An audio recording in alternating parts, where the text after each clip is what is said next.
ज्ञान दोष। अरे गाली गाली हाँ हाँ हाँ हाँ गाली गाली, अरे गाली गाली नाचिया देखा वाले सारे नैनीताल कहीं नाचिया।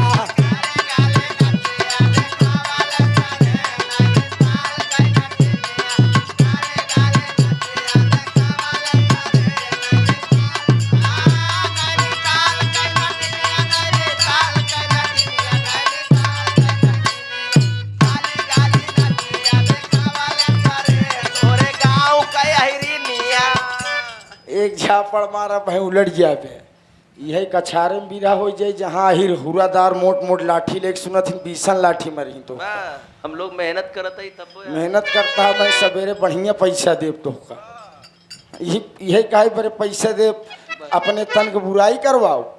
हाँ अरे माड़ा ए मा पारावत बोला वाली ना हो वही गाँव की गोटिया। अरे बार प्रयागराज दिया बतवा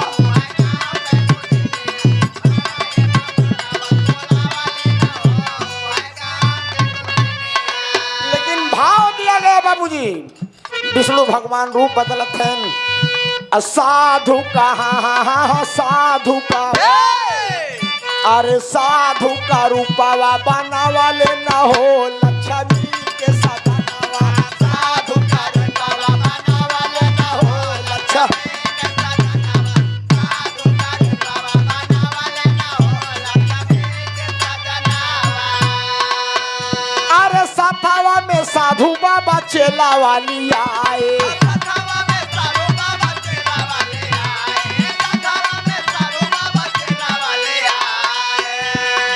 माया का चेला बनाए ले बाबूजी। माया का चेला बनाने कहने का लिया चली हो जब कोनो माया फैलाओ तो हम सहयोग करी। जालंधर के बागिया में आसन लगाए।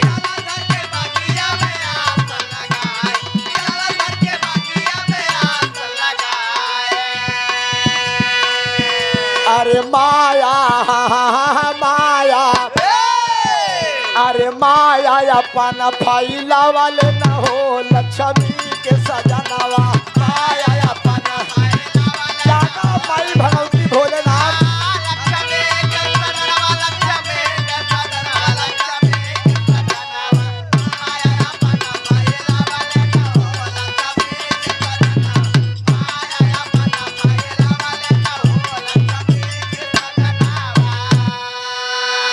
साधु रूप बना दूठी माया के चेला लेके जालंधर के महल के पीछे उसका एक बगीचा है। जिसे घर द्वार बन जाता बगल बगीचा रहा था तब महल के पीछे बगीचा है। और साधु का रूप बनाए संसा कमंडल रुद्राक्ष वाली गुड़िया दूठी माया के चेला लेके आसन मार्ग को ही बढ़ गए। आसन मार्ग बढ़ गए। अब बाबूजी जालंधर अपने पिता भोलेनाथ से युद्ध कर रहा है। अब विष्णु भगवान अंतर्यामी अपन आँखी मून के अपनी दिव्य दृष्टि से तीसरी नेत्र से विष्णु भगवान देखें कि जालंधर दुल्हनिया वृंदा घरम करत क्या बा। जब आँखी मून के अपने माया से देखें तो जालंधर दुल्हनिया वृंदा महल में सोवत ही विष्णु भगवान कहे न हम अपन काम बनाए ले। ओका सपना दिखावे लागे ख्वाब सोवत यह सपना देखने लगी कि वृंदा तुम्हारे पति जालंधर अपने पिता भोलेनाथ से लड़ाई में मारे गए। सपन देखत चाक कर उठ गई कि अरे हम का सपन देखा था। मैंने तो अपने पति के गले में एक माला पहनाया है। अभी तक किसी पराये मर्द की परछाई तक नहीं पड़ी। हम सपन का देखा था। तो एक चीज जान ल पंचो मेहरारू जीव बड़ा नान कहो ओकर मन इधर उधर होइला ओकरे नींद नहीं लागत बे। उ सोचे देवी देवता का माया है कहूँ सही न मारा गहूँ। एक नहीं फिर सोचब ना जब तक हम माला पहनाए हमार धर्म न क्यों बिगाड़ दे तब तक वो माला टूट गिरी नहीं तब तक उनका क्यों मारी न पाए। इधर उधर सोचत बे ओका नींद नहीं लागत। अपना मन बहलाने के लिए उस बगीचे की तरफ आ रही है जहाँ संसा कमंडल ले साधु बाबा चेला ले बैठा है। तो मास्टर तरज लगा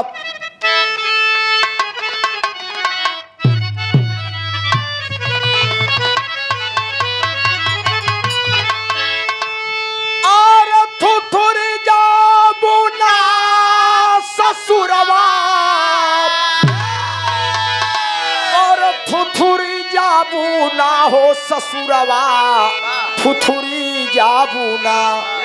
चाहे मेहरारू हो चाहे मनसेधु ई नैहर आटे आई जीवात्मा को ससुराल आटे। त नैहर सिखलू नाही सहुरावा ससुरावा फुथुरी जाबूना।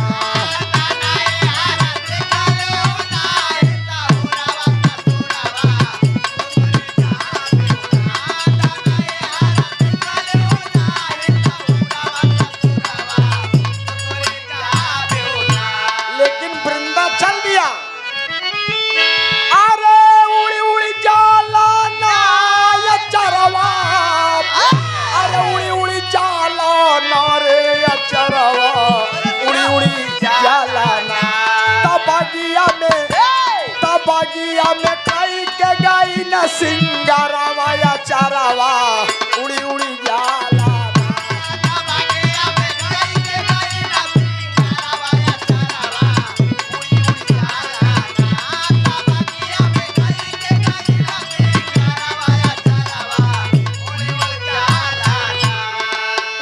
बिरहा सुने वाले बंधु गौर करेंगे, जब विष्णु भगवान साधु के रूप में दूठ चेला लग बैठा है, जब देखे न वहाँ वृंदा आवत है, तब विष्णु भगवान माया फैलाई देन। उसका पति जालंधर अपने पिता भोलेनाथ से लड़ रहा है। एक नकली जालंधर की लाश बना दिए।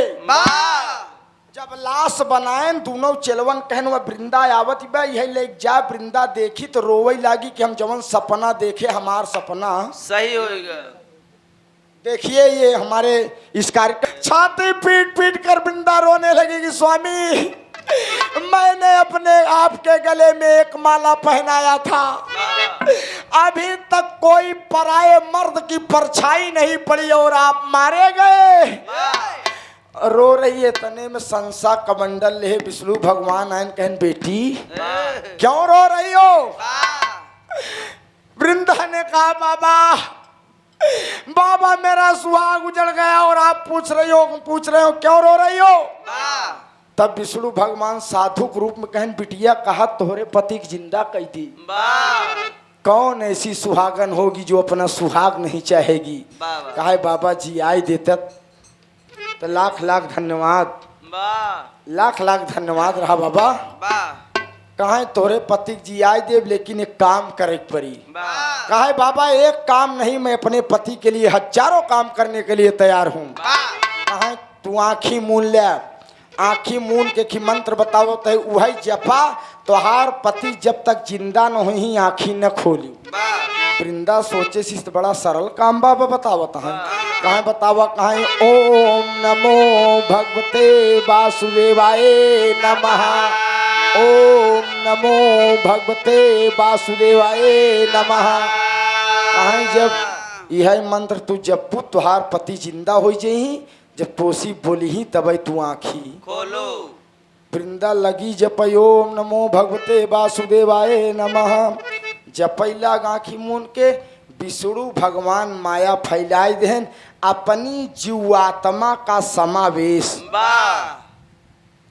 उस नकली जालंधर की लाश में कर दिए, ट्रांसफर कर दिए। असली वाला लड़ता है भोलेनाथ से। बाबूजी जब विष्णु भगवान की जीवात्मा गई तो नकली वाला सीना ताने, मुँह से आवाज आए वृंदा। जब वो अपन नाम सुने तो बाबूजी आंखी खोल दे, कहा स्वामी आप। दौड़ कर माथा चूम लिया कि मेरे स्वामी। बाबा कहाँ गए बाबा, आपने मेरे पति को जीवित कर देखा बताबा बाबा कुल कहा चला जोन है हमार सुहाग मिल गया। बाबा का लाख लाख धन्यवाद है। कहा स्वामी आपको नई जिंदगी मिली है, चलिए आपकी महल में मैं आरती उतारूंगी। अपन पति समझ के खरे लिया एक चल दे आरती उतारे बड़े असीला लड़त है। गौर कर तो मास्टर साहब पहुंच गए तो गावत जात बका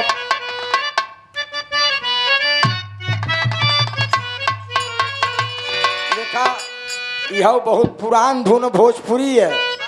आजकल गाना आया है नवा नवा ड्राइवर बा हरनमई धई धई बतावा यह कोनो जब ससुर नवई नवा तो एक्सीलेटर ईट दे, वाह कलचे झटकम छोड़ दे, वाह बिरके दबाई दे। वाह जब वो नवाई पे वाह तो कुछ दाब सकत हो। हाँ ई 4 दिन डीजवा में हुचूर हचर करे ओकरे बाद एका के पूछे। ना लेकिन जवन हम गावे चलता ही अरे बहे पुरवैया,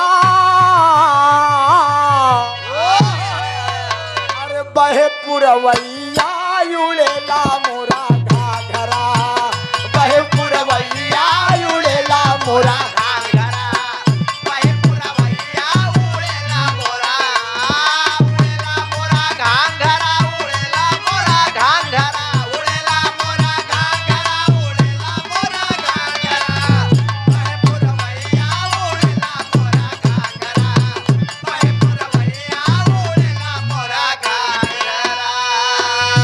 बैरी पवनवा मदनवा जगाए, बैरी पवनवा मदनवा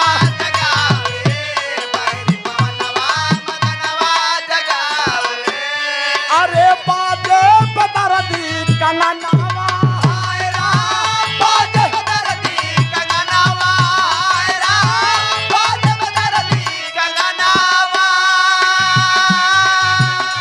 अरे रिमझिम फुहार पड़े भीगला चुनरिया मोरी भीगला चुनरिया।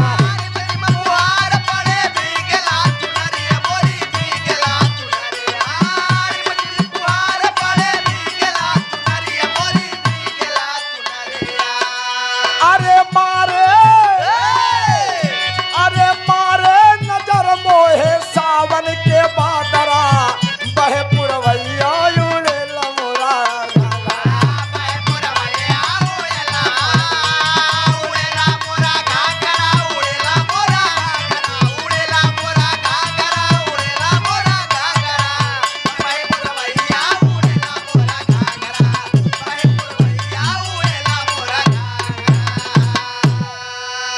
बिरहक बारीकी गौर करा दोस्त। गई आरती उतारे सापन पति समझ के, जल जलपान हुआ। जिस तरीके से पति और पत्नी के बीच में गंगा जल जैसा पवित्र शारीरिक संबंध होता है बाबूजी, वाह अपना पति समझकर वृंदा प्रेमालाप में लीन हो गई। वाह जब प्रेमालाप में लीन हो गई तो जवन असली पति ओकर लड़त रहा, ओकरे गले के माला टूट के गिर गए। उ जान के वक्त कौनो ससुर आए के हमरे घरे हमरे मेहरारू धर्म बिगाड़ दे। जान गया कि अब तक तो हमार पिता भोलेनाथ नहीं मार पाए, लेकिन अब हमार मौत सुनिश्चित है। बाबूजी जब वृंदा का धर्म विष्णु भगवान साधु के रूप बनाए के नकली जालंधर के रूप बनाए गए, बाबूजी बिगाड़ दें तो अपने असली रूप में आई गए। वृंदा देखे कहे स्वामी आप अभी तो मेरे पतिदेव। तब विष्णु भगवान मुस्कियानन कहन वृंदा जब जब होई धर्म कई हानि, बाढ़ई असुर अधम अभिमानी। कहे तोहरे पति का अत्याचार बढ़ गया रहा, कहे धरती पूजा ब्रह्मा विष्णु शंकर न होई हमार होई। तो वृंदा गोड़ पकड़ कर रोवे लाग विष्णु भगवान, कहे भगवान अत्याचार मेरा पति कर रहा है और सजा मुझे मिल रही है, ये कौन सा न्याय है प्रभु? आप मेरे पति का रूप बनाकर मेरा धर्म बिगाड़ दिए। पकड़ के गोड़वा रोवत यह है बाबूजी विष्णु भगवान। दादा रामधार का लटका लागत बा। अरे हाय हाय हाय, अरे झकोरा मारई झूला, अरे झकोरा मारई झूलनी वही साड़ी लहराई हो, झकोरा मारई झूलनी।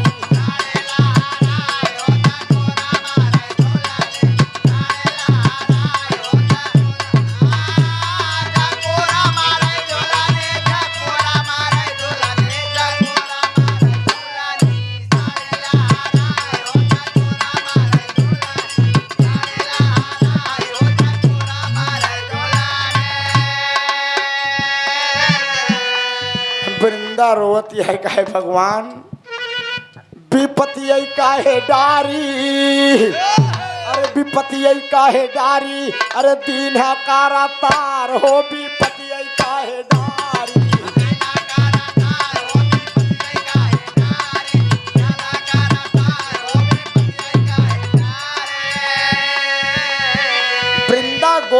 पकड़ कर रोवे लाग। तब विष्णु भगवान कहन कहन वृंदा तुहार धर्म बिगाड़े ही तुहार सुहाग नहीं रहेगा इस दुनिया में ना, लेकिन जा तोहका आशीर्वाद देते ही तू सदा सदा के लिए अमर हो जा। वाह विष्णु